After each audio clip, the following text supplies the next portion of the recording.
The dust hung heavy in the canyon air as if the sky itself was holding its breath waiting for the moment to break, and in that silence Captain Ria Mendoza ran her fingers across the worn throttle of her Apache longbow, the hum of the rotors above. Her head was a rhythm she had known longer than most friendships, a steady thrum that had carried her through firestorm and blackout, through enemy lines, and the void of being forgotten by her own command. She had flown through places maps refused to mark and made it back, not by luck, but by instinct and a refusal to die, and now she was headed west again, where her name was spoken not with respect, but with dread. Ria knew they had set something up. The radio chatter had gone to clean too quiet, and the satellite uplinks kept glitching out every time she passed into this stretch of rock and shadow. They thought she wouldn't come this far. They thought she would turn back after the last outpost went dark, but they had no idea who was in that cockpit. Her co-pilot Lieutenant Dev Lewis sat beside her, helmet tilted to the side as he scanned the sensor board. "Something feels wrong, Cap," he said without looking up. Ria gave the sky a glance and grinned. "Let them feel smart for now." Below, the canyon walls stretched wide like jaws ready to snap shut, and from every ledge, every ridge, the eyes of the ambush waited, hidden behind camo netting and dry brush. They had waited 3 days for her to enter this corridor, bringing the Apache through the same route they thought she would take after her last mission, deep into the disputed border where her precision strike had taken out their command post. They had lost high command, and this was payback. The ground team had wired the canyon with guided stingers, hidden launchers tied into heat sensors, and dummy targets, a web of death triggered by pressure and motion, all waiting for one pilot, one laugh, one breath. She came in low just under the ridge line, nose slightly dipped, not rushing, not hiding, just flying like she always did. Confident. Her comms buzzed with static. "Open channel," said Louisamian, was trying to feed her a signal, and then they heard a voice, cool and sharp, cutting through the line. "You boys really thought this would work?" The frozen not Hernet. "No, but she kept speaking. You buried your missiles in the sand and tucked your launchers behind cheap rock, but you forgot one thing along pause. A designed this canyon before any of them could react, before the sensors could trip or the signals could be re-encrypted." The Apache rose up with a sudden vertical pitch that pushed both pilots back into their harnesses, and as it cleared the ridge, the sky behind her opened. Missile estival of them fired from ghost drones that had been circling just outside the canyon mouth for hours, waiting for her. Coded pulses. Didn't need to find them. She had already mapped them. She had already named every hill, every crevice, every kill zone, and now the trap was not for Harriet, was for them. Explosions bloomed like red flowers across the rocks as the hidden launchers were vaporized in sequence, a chain reaction that lit the walls like a festival of fur on the columns. They could hear it panic moment, and then silencer. "You pulled the Apache into a wide orbit, letting the dust below settle as the flames died down." Lewis looked over at her, face unreadable behind the visor. "Was that laugh really necessary?" She smiled behind the mic. "Absolute base. This wasn't just a mission, it was a message." They had tried to turn her into a casual Tibiot. Instead, she had made herself into a weapon, and now she was just getting started. Fire still burned along the ridges when Ria eased the Apache into a slow holding pattern above the shattered canyon, the smoke curling in long gray ribbons across the rising wind. The sky was painted in ash and blood orange from the fires reflecting off rock and sand, and the only sound was the distant groan of metal collapsing under its own. Wadle was stared at the ground below, watching the last pockets of movement flicker out on the sensor grid. "All enemy assets neutralized," he said, soft. "Linnet, all of them." Ria replied, her voice low, her eyes fixed on a point beyond the canyon, her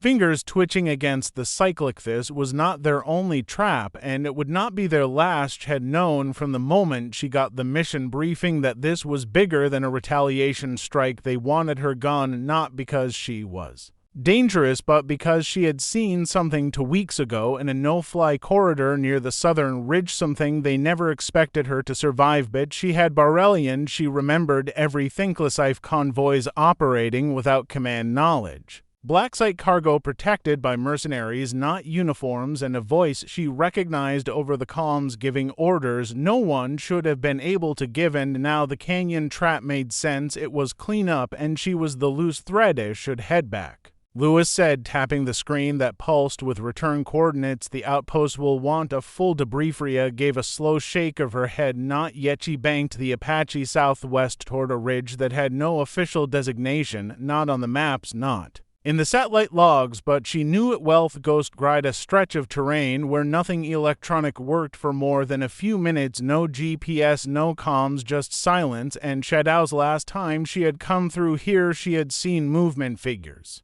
Too coordinated to be local patrols, and when she circled back they were gone, but the canyon walls bore fresh scorch marks, and the riverbed was dotted with husks of blacked-out tech. Lewis frowned as the Apache passed the first ridge line, his instruments beginning to flicker and fade. You sure about this? Rhea said nothing. Beckos. It was no longer about being sure, it was about not running anymore. They flew in low, the silence thick between them, only the sound of the blades and the wind and the occasional crunch of static in their headsets. And then they saw Ithalf buried beneath the sand was a down drone, not one of theirs, not one of any known make. It was flat black with no visible ID, and around it were four figures in desert gear working fast, cutting into its shell, pulling something out. They haven't seen us, Lewis said. Good, Rhea replied. Dropped the Apache into a tight spiral descent, setting down behind a low rock outcropping where the rotors would stay hidden and the echo would be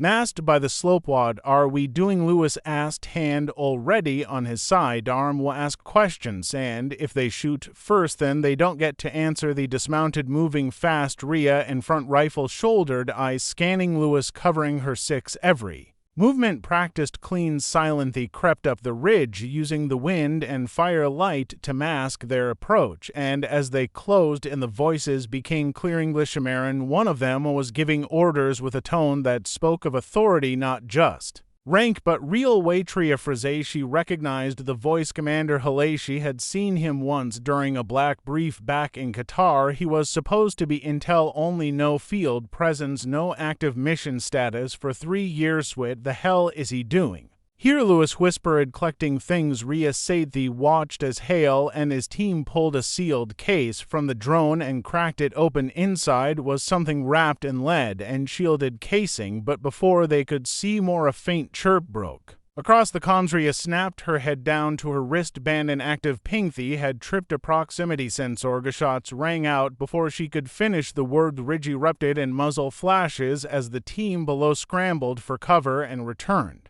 fire. He dove behind a rock, snapping off 2 rounds as Lewis set up suppressive fire. They know who we are, Lewis shouted. No, they know who I am, Rhea corrected. The exchange was brief, brutal, and Prechisetu of the 4 men went down quick, their positions exposed by panic movement. The third tried to flank, but Rhea caught him mid-stride. The fourth was Hale, and he was gone, vanished into the rocks like smoker. He ran to the case, grabbed the object inside, and felt the weight of it, not just physical, but the weight of what it meant to need to leave now. They ran back to the Apache sensors, already flaring with nearby movement. More were coming, not foot soldiers, not scouts, but fast movers, black choppers, low profile, no lights. They were being hunted. Rhea slammed the throttle forward as they lifted into the air, the rotors kicking up a storm of ash and sand as the Apache broke over the ridge just before the first missile hit the ground behind the Mon. Through it all, as the sky lit up again, Lewis turned to her. What is that thing? Rhea stared ahead, her jaw set evidence. The night sky opened around them, filled with streaks of light from engines that left no sound and flashes of infrared sweeping the clouds in long searching arcs. Rhea kept the Apache low, riding the contours of the terrain like a shadow carved into stone, each second ticking by like a heartbeat pressed to the edge of a bladder. Lewis stared at the scanner, which pulsed erratic from interference and active pursuit. 3 bogies tailing fast, Black Hawk variants, but flying darker than regulation. No IFF, no transponders, no radio signatures, just teeth in the dark that cannot outrun them, he said, voice even but tight. To want, Rhea replied. She dipped the Apache down into a dry gulch and cut speed, using the slope to mask their heat profile and weaving Sharp through the gullies just long enough to break line of sight, tapped the panel above her head twice, which sent a signal to the ghost drones still orbiting to the west. Stand-by mode activate. Sweep pattern echo delta. Display blinked twice, confirming reception. They had 10 seconds, maybe 12, before the drones moved into positionless. Looked back at the object stowed between them, sealed in the reinforced satchel and held in place with cargo webbing, its casings still faintly humming. Like it knew it was being hunted. What the hell did we just steal? He asked again. Rhea breathed slowly through her teeth. The mistakes mean wanted it moved under the radar. No paper trail, no questions, and now anyone who saw it had to disappear, and that meant them. The gulch ended in a hard cliff that opened into a flat stretch of dry lake, and beyond it a rise into more canyon. Trying go high or go dark. Louis Escudria watched the horizon, where the faint glimmer of one of the drones was just becoming visible. But she said she pulled the Apache up and over the ridge in one sharp burst, timing it with the drone's sweep, and as they crested the line, two missiles lanced out from the sky and took out the first pursuer before it had time to evade. Others scattered, one veering right, the other climbing, and Rhea followed the climber, locking tones sounding sharp in her ear as the HUD flared green fox. One missile dropped clean and curved upward before striking true, lighting the night like a silent sun that left one. Lewis swung the tail turret toward the last chopper, now closing from behind, its rotors screaming against the wind as it surged forward. Weapons Hoth fired a burst and then another, each one grazing just shy of its cockpit. Its return fire sparked off the left wing. You take one more hit and we're not flying out of here. Rhea snapped. Eddie nodded. No words left, just motion and fire. He banked hard left, rolled the Apache over the next ridge and dropped again lower than before, until the skids almost scraped dirt. Chase held chopper followed, and Rhea smiled because this was where she won a theme, a narrow canyon she had memorized years ago during survival training. The walls pressed tight, the winds unpredictable, and the echoes like thunder. They entered the throat of the canyon, and the noise swallowed them wholer. He cut speed and pulled the cyclic back, dragging the Apache almost to a hover just as she veered right between two jagged pillars. The other chopper tried to match tree to follow, but this was her air, not their sand. The moment they came to Klasesh, fired the rear chaff pod. A blinding flash of magnesium and smoke filled the canyon, and the pursuing craft veered just an inch to fare. It struck the right pillar and disintegrated in a fireball that lit the stone end. Then silencer. He exhaled slowly as the canyon opened into clear sky again. The were Alani again leveled out and checked the board. A pursuit, no signal, nothingly. Then did she allow herself to look down at the sealed satchel and what was inside. Whatever it had almost cost them everything and was likely to cost more before they were done. "You can't take this back to command," Lewis said. Thale Barry ightened US area nodded her agreement, already thinking to steps ahead. Way go rogue for now. He knows someone who might know what this is. Simeon who want sell us out. You trust him? He trust that he hates the same people we door. He had turned the Apache toward the old desert line, the place where signals died and the satellites blinked out, and no one looked anymore. Lewis adjusted the satchel and sat back. "You think they'll come again?" "They always come again," Rhea said, "but next time we won't run the desert stretched out beneath them, endless and silent, marked only by the whisper of rotors against the cold air and the long thin shadows of the past." Rhea flew with one hand on the cyclic, the other resting against the sealed satchel that now seemed heavier than it had ever been, as if the object inside was beginning to understand it had been seen and could not return to darkness. They crossed into the blackout zone, 30 miles wide and cut off from all digital reach. Here there was no signal, no drone cover, no surveillance, no satellites overhead, only wind and rock and silence. Lewis checked the radar again out of habit and then let it go. Nothing would show here, nothing ever did. How much farther? He scattered minutes, Rhea said, then dropped to foot travel and disappear for a while. He landed near a dry basin where the Apache could be hidden beneath a sand net and camo sheets. Rhea worked fast, Lewis even faster. Neither of them spoke because they had both learned that this close to the edge words could give away more Then position they could give away nervously moved on foot up through a dead ravine past markers that had long since been erased by the wind, but which Rhea still remembered. She had been here once before during a time when she had trusted the wrong people and barely walked away with her life feet. The top of the ravine was a small compound built into the rock and visible from above and unlisted on any map. It had no name, only a door made of reinforced steel and a single camera eye that tracked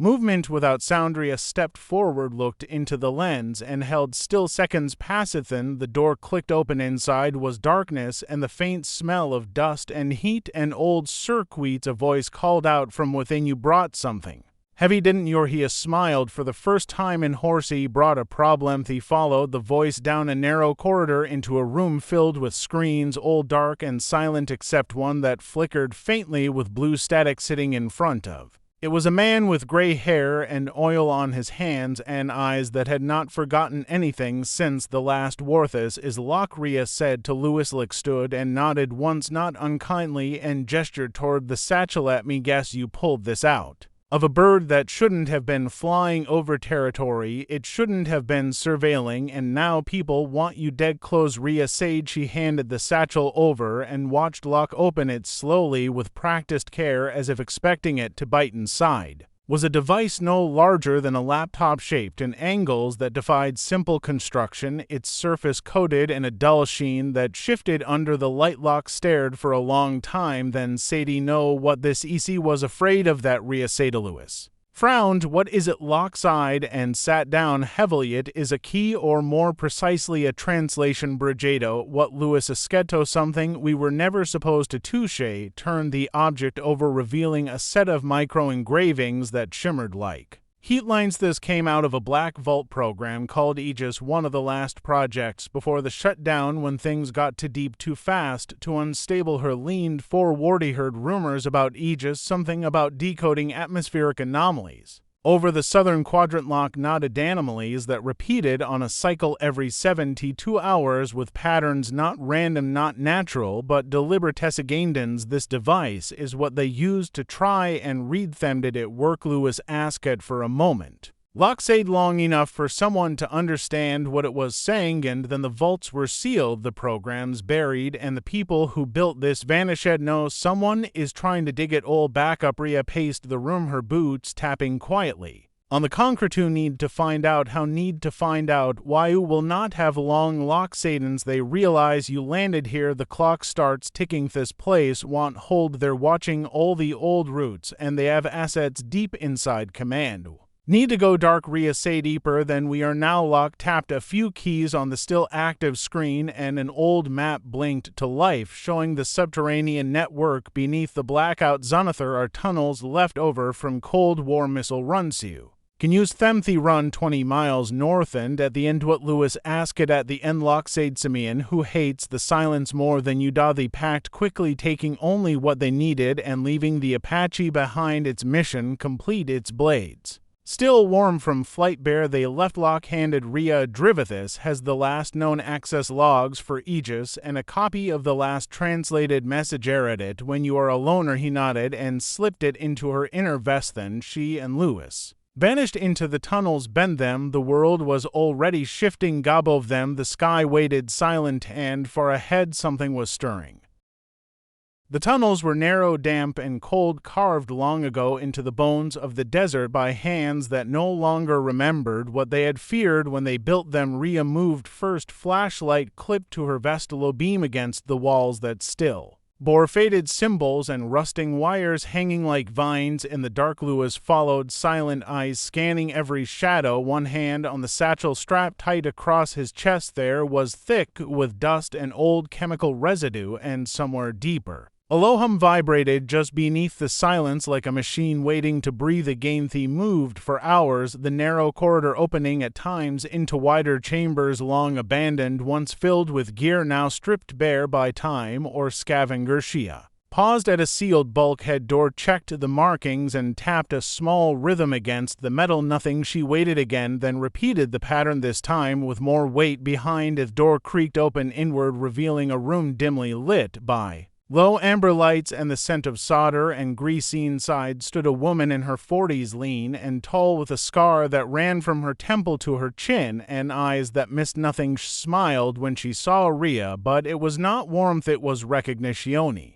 Figured it would be you, she said. Rhea stepped in, nodding. One seat was always going to be meth. Woman looked past her to Lewis and then to the satchel. You brought it? Then Rhea nodded. This is Eleanor, she told Lewis, used to run signals for Black Glass before. They shut her down and blacklisted her for knowing to muck. Eleanor shrugged. You try explaining to command that the thing they built talks back and suddenly you don't get clearance anymore. She gestured toward a workbench lined with monitors and cables. Sput it here, let's see how deep this hole goes. Lewis placed the device carefully on the surface and stepped back as Eleanor began connecting leads and power sources, her fingers moving with practiced speed. You know what this is? Rhea skeety. Know what they wanted it to be. Eleanor Saida bridge, something that listens, translates, predicts. It was never meant to act on its own, but it does. Powered up the terminal and the screen blinked once, twice, then lit up with lines of unreadable glyphs shifting too fast to follow. That's not any language of scene. Lewis said. That's because it isn't a language in the way we understand it. Eleanor replied. It's a frequency response and echo shaped like meaning, and this device converts it into syntax. What kind of syntax? Rhea asked. Something pre-human per machine, something buried under everything we think we invented. Screen stopped flickering and displayed a phrase in clean English was see-through. Lewis felt the temperature drop, or maybe it was his breath catching in his throat. Rhea stared hard at the screen, her mind running through every possible code, every plausible protocol, but none of it fit. What does that mean? She asked. Eleanor looked troubled for the first time. It means this thing is not just listening, it's watching, and worse, something on the other end is watching back. Rhea took a step closer, leaned over the terminal, and keyed a manual prompt. She typed in, "Who are you?" The screen paused, then responded. First shadow. The last light. Liner backed away slightly, unplugging one of the LEDs. Okay, that's enough. This thing is pinging something live, and whatever it is can see us through this connection. Discant it. Rhea ordered. Redulus reached out, pulled the power, and the device went dark. Silence fell hard for a long time. No one moved. Then Rhea turned to Eleanorkin. You scrub our presence from that connection, maybe. Eleanor said. Maybe not, but I can bury this thing so deep even God would need a shovel. Not good enough. Rhea said. We need to flip it. Trap itus whatever it knows against whoever is trying to pull it back into the world. And what if it pulls us in instead? Lewis asked. Then we make sure they follow. Eleanor gave her a long look, then nodded slowly. There is one more vault, she said. Old military listening post called Vector 9, abandoned after the storm's 5 years. Agabit, the hardware still runs on an isolated grid. Na uplink no satellite tenno backdoor. Sayu get this there, and you might have a chance to hear what it has to say without being heard yourself. Ordinates Rhea asked. Eleanor wrote them down on a strip of old laminatites a long way across dead ground. No cover, no support, no second chance. You'll be ghosts. Rhea took the strip, folded it, and slid it into her pocket. That's fine, I've been a ghost before. Lewis glanced at the device, then to Eleanor. Can you hold them off? If they come, Ray can slow them. How slow? Slow enough for you to disappear. He packed the satchel again, sealing it tight, and layered it with shield. Eleanor handed Rhea a calm unitone way online. No Traceo, ping me if you make it. Will Rhea Satan. Then they left back into the tunnels, moving fast and low because now the real chase had begun, and every second meant fewer chances to breath bend them in the amber light. Eleanor watched the dark device pulse once in silence, then it smiled. The desert stretched before them, wide and empty under a moonless sky, its silence broken only by the low crunch of boots across broken earth and the occasional whisper of wind across sand. Rhea moved